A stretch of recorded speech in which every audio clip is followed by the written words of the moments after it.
Hornitos is known as one of the best preserved ghost towns in the West, but it is not a dead town.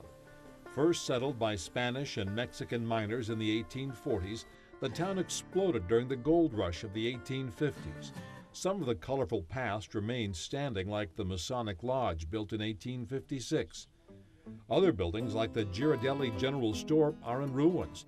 The Girardellis took the money made selling to miners in Hornitos and moved to San Francisco to set up the still thriving chocolate business. But back in the 1850s, business was brisk right here. It was a thriving metropolis, if you will. Some people say 15,000. I think it was a little less than that. The town population now numbers a lot less, around 60. Eric Erickson is a lifelong resident. The retired rancher and former Mariposa County supervisor was one of the last students at the old Hornitos school.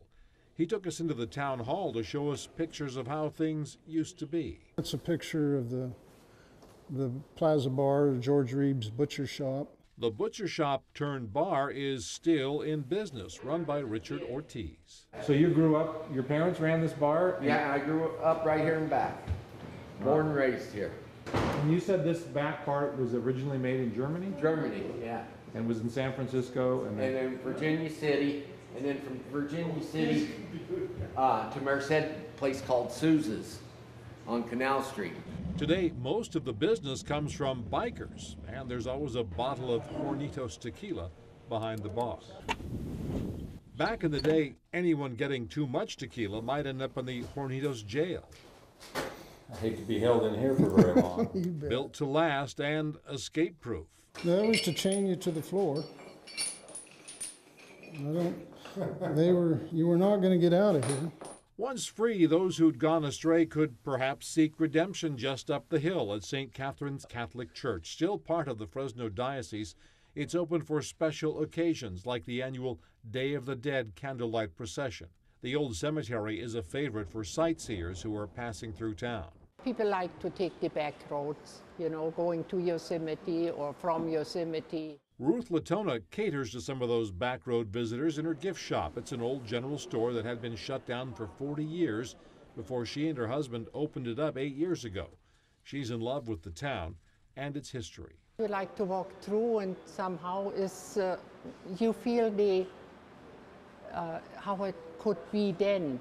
And there are many stories, real or imagined, about Hornitos.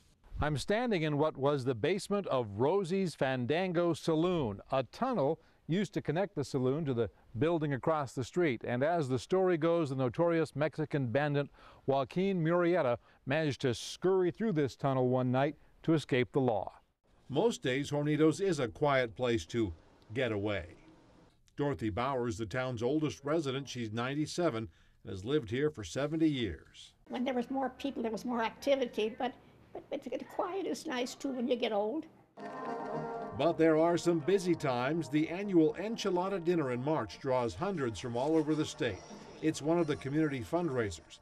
Townsfolk use the money raised to help preserve this small piece of California history for anyone who feels like taking a back road trip through time.